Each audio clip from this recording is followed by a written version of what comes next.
Introduction. Teacher, here are sweets for the new car we just bought. Congratulations, Sanjay. Thank you for the sweets. So, you will now be traveling to school in your new car? Yes, teacher. My father will drop me to school every morning in the new car and then I will take the school bus home. Very good, Sanjay. We all travel every day to come to school. Some of us come by bus, some by the school bus, and some by their own cars. But have you thought about what was used by people earlier to travel from one place to another? Bullock carts and tongas. Good. Let us look at some modes of transport used in the early days. Children, in this lesson, we will learn about the various modes of transport and also about the measurement of distance along with the types of motions. Objectives. At the end of this lesson, you will be able to describe the various modes of transport, explain the standard units of measurements, describe the types of motions. Modes of transport. Have you wondered how people traveled in the earlier days? In the early days, people have always used animals to travel from one place to another. For example, bullock cart, horse cart, etc. Can you imagine using a bullock cart to come to school every day now? Nowadays, we have progressed and we have learnt we can use fuel and natural resources to create better modes of transport. As you can see, hence we now have cars, buses, roads, railways, motorbikes, aeroplanes, ships, etc. to travel. Introduction to measurement. Do you know how people know how much have they travelled or how much is the length of a leg of a chair? This is done by using a term called measurement. Measurement means comparing an unknown quantity with a known quantity. The known fixed quantity is called as a unit. When you derive the results of this calculation, you get the measurement in two parts. One is a number and the other is the unit of the measurement.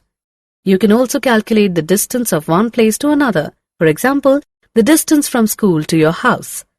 Units of measurement. In the early days, units of measurements included the length of a foot, the distance of a step, and the width of a hand. However, these were difficult to maintain as the length of a foot would vary from person to person. To standardize the units, a metric system was put in place. This system is a standard unit of measurement, and the system of standard units of measurement used now is known as the International System of Units, or SI units. The SI unit of length is a meter. Each meter is divided into 100 equal divisions. These are called centimeters, or cm. Each centimeter has 10 equal divisions. These divisions are called millimeters, or mm. To measure distances, we use a term called kilometers, or km. Measuring length. For measuring the length of any object, we need to choose an appropriate device so as to get accurate results. For example, the measuring scale that a carpenter uses is different than the one that is used by a tailor.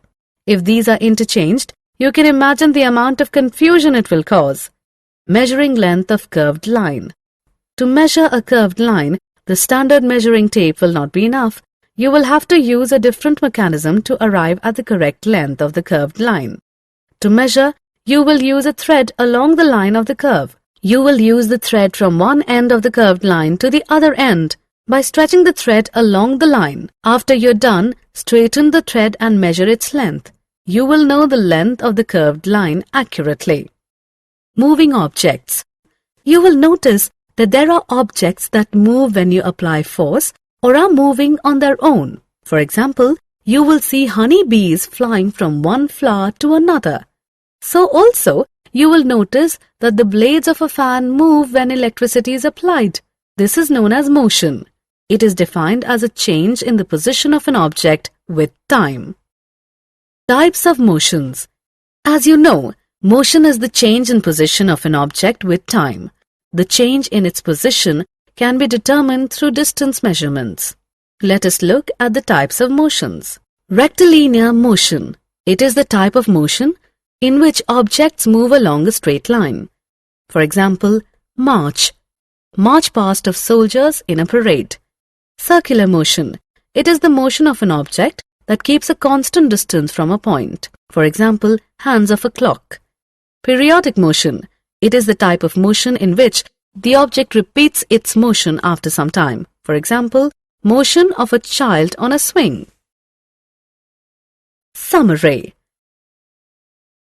Let us summarize what we have learnt.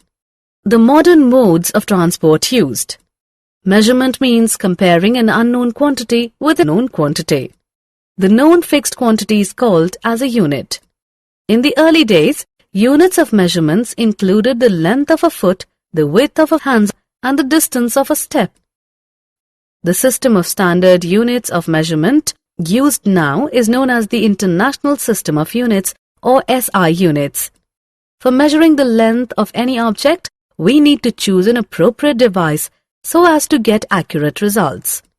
Motion is defined as a change in the position of an object with time.